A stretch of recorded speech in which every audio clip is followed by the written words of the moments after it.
संस्कार, संस्कृति और संस्कृत से भारत को बचा सकते हैं। इस भारत या शब्द को देख लीजिए, भारत, भा यानी भावा, र यानी रागा, ता यानी ताड़ा, भाव राग ताल से मिला हुआ भारत देश है। तो इस भारत को हम अगर अभी नहीं रक्षण करते हैं तो कब रक्षण करेंगे? कंप्यूटर के सामने बैठने से कुछ नहीं होने वाला है। ज्यादा से ज्यादा आपको करंट बिल आ जाएगा, नहीं तो इंटरनेट बिल आ जाएगा, इसके अलावा कुछ नहीं हो जाएगा। लेकिन अगर यहां भारत के अंदर अगर कोई समाज के अंदर जाता है तो 10 पुलिस लोगों को पकड़ गए तो वो कभी वीआईपी नहीं हो सकता है। वीआईपी जब होता है मरने के बाद में, वहां भगवान के सामने चलता है तो भगवान आपको रेड कारपेट डाल के बुलाता है ना, वही होता है वीआईपी। तो वैसे होना है हम। यहां लेने से कुछ फायदा नहीं, 4 लोगों को दिखाने के लिए, वहां तो भगवान के साथ में होता है। तो हम भगवान को साथ देने के लिए एक ही कर सकता है, क्या कर सकते हैं? भगवान को स्मरण करेंगे। इसीलिए अंतिम में एक बार में यहां इस पुण्य क्षेत्र में मुझे बुला दिया स्वामी जी ने।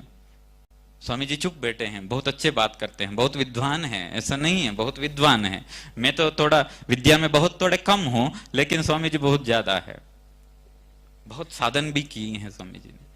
तो स्वामी जी आप यहां बुला दीजिए मुझे, तो मैं क्या बोलूं? मैं धन्यवाद तो कभी नहीं बोल सकता हूं स्वामी जी को, लेकिन मैं एक ही शब्द बोल सकता हूं, मुझे माफ कर लीजिए, क्योंकि एक दिन रुकने के लिए बोले थे तो मुझे आज शाम ही वापस जाना है। तो कभी और एक दिन में मैं जरूर आ जाऊंगा। तो ऐसा ही ये कहावन नहीं, आगे भी होना है। अगस्त में हो रहा है, अगस्त नहीं, आते आते समय, हर समय होना है, साल में होना है। तो शंकराचार्य आए, वो अलग बात है, शंकराचार्य बहुत बड़े बात है। तो हम सब है ना, बहुत छोटे लोग हैं, हम सब छोटे हैं। हम सोचते हैं कि हम बड़े हैं, हमारे पास में कुछ भी नहीं है। अगर ये निकल गए तो इसमें कुछ नहीं करेगा, एक गड्ढा खोलेंगे, उसके अंदर डाल देंगे और बंद करेंगे, ऊपर से एक बोलेंगे कि रामचंद्र स्वामी जी जी थे। पास्ट टेंस हो गई, प्रेजेंट टेंस नहीं, वो पास्ट टेंस हो गई। तो पास्ट टेंस होने से कुछ नहीं है, तो हर समय जिंदा रहना। इसीलिए एक बार भगवान को स्मरण करेंगे। इस कार्यक्रम में आए हुए सभी वैदिक भगत लोगों को मैं साष्टांग प्रणाम करता हूं, क्योंकि मैं वो महाराज जी हमारे सामने, हाँ जी, सामने वाले आश्रम में आकर सोमिया करके गए हैं वहां, तो ऋषिकेश में। तो उस समय आवाज तो सुनते थे, हम माइक लगाए थे, बहुत आवाज आ रहे थे, तो लेकिन मैं वहां ज्यादा दिन नहीं था, इसी की वजह से आ नहीं पाया। लेकिन भगवान ने मौका दिया है कि यहां आने के लिए, तो क्या करें। तो भगवान के एक एक समय होते हैं। तो यजमान जी भी, आप भी बहुत सालों से ये कर रहे हैं, तो क्या बोलें, आपके कंठ भी बहुत अच्छे हैं, बहुत अच्छे से बोलते हैं आप। मेरा नजर नहीं लगेगा आपको, चिंता मत कर लीजिए। तो हम सब मिलकर एक बार, मैंने बता दिया, past tense, present tense and future tense. Past में ब्रह्म को कभी हम याद नहीं करते हैं। ब्रह्म यानी कौन है? खुद का माँ ही है और कोई नहीं है। तो हमको माँ को हर समय याद करना जरूरी है, तो हर आदमी करते रहते हैं। वैसे ही प्रेजेंट यानी विष्णु, पास्ट, फ्यूचर यानी शिवा हो गए, फ्यूचर टेंस है। फ्यूचर में शिवा को लाना है, कब? नारायण के सूत्र में शिव को पाना है। अद्वैत में द्वैत को नहीं, द्वैत से अद्वैत को पकड़ना है, वही हमारे जीवन की सफलता बन जाते हैं। इसीलिए हम सब मिलकर एक बार भगवान नारायण को स्मरण करते हुए मैं मेरा बात को विराम देता हूं। तो सब मिलकर एक बार और एक बार भजन करेंगे, जब से जोश से, ताकि ये मेरा अंतिम शब्द है। तो इसके बाद में आपको सीधा खाने के लिए जा सकते हैं शायद, तो आप चिंता मत कर लीजिए। अगर आप सोचते हैं कि मेरे अंदर कोई शक्ति नहीं है तो मैं गिर जाऊंगा, तो कोई चिंता मत कर लीजिए, यहाँ इलेक्ट्रिक गाड़ी है, आपको लेके चलेंगे, तो कोई चिंता मत कर लीजिए। भगवान का ऊर्जा है यहाँ, तो ऊर्जा को और बढ़ाएंगे, शक्ति को और बढ़ाएंगे। कहां? हमारे अंदर। इसीलिए आंख को बंद करेंगे इस बार। पिछले बार आंख को बंद नहीं किए थे, इस बार आंख को बंद करेंगे और मैं जैसे बोलता हूं वैसे बोलते चलिए, ठीक है?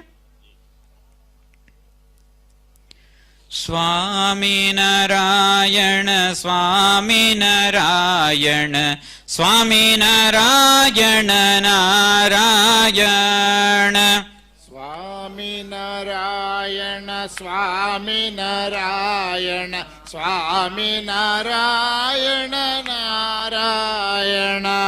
थाल बजाना कहाँ गए? थाल तो बजेते नहीं, हम भूल गए। हेलो। नहीं, आंख बंद करके ताल भजते बोलना है। स्वामी नारायण स्वामी नारायण स्वामी नारायण नारायण स्वामी नारायण स्वामी नारायण अच्छे से। स्वामी नारायण नारायण स्वामी नारायण स्वामी नारायण स्वामी नारायण नारायण।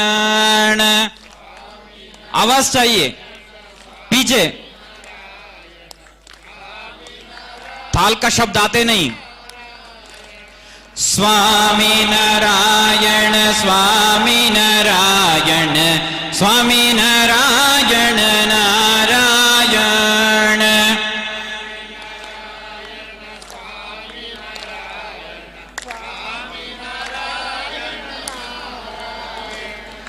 लक्ष्मी नारायण लक्ष्मी नारायण लक्ष्मी नारायण नारायण।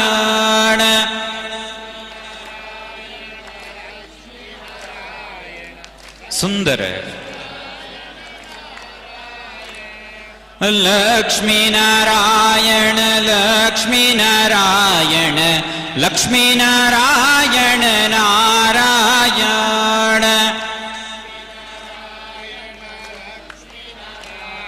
थाल। भद्री नारायण भद्री नारायण भद्री नारायण नारायण। थाल। आवाज। स्वामी नारायण स्वामी नारायण स्वामी नारायण नारायण।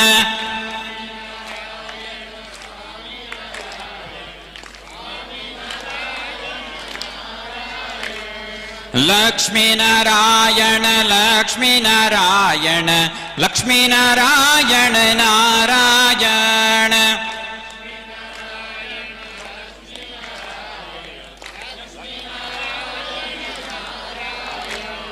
भद्री नारायण भद्री नारायण भद्री नारायण नारायण।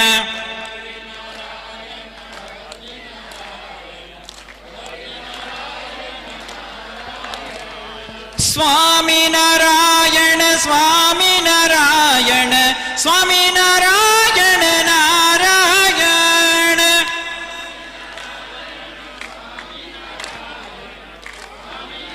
आवाज। स्वामी नारायण स्वामी नारायण स्वामी नारायण नारायण।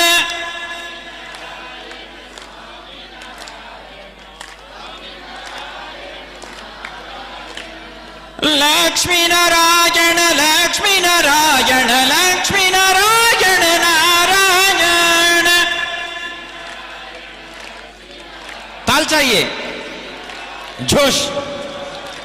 स्वामी नारायण स्वामी नारायण स्वामी नारायण नारायण।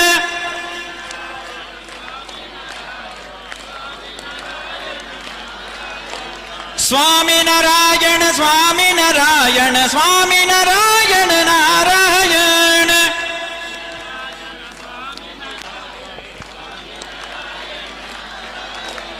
नारायण नारायण नारायण ओम। नारायण नारायण नारायण ओम। नारायण ओम नारायण ओम।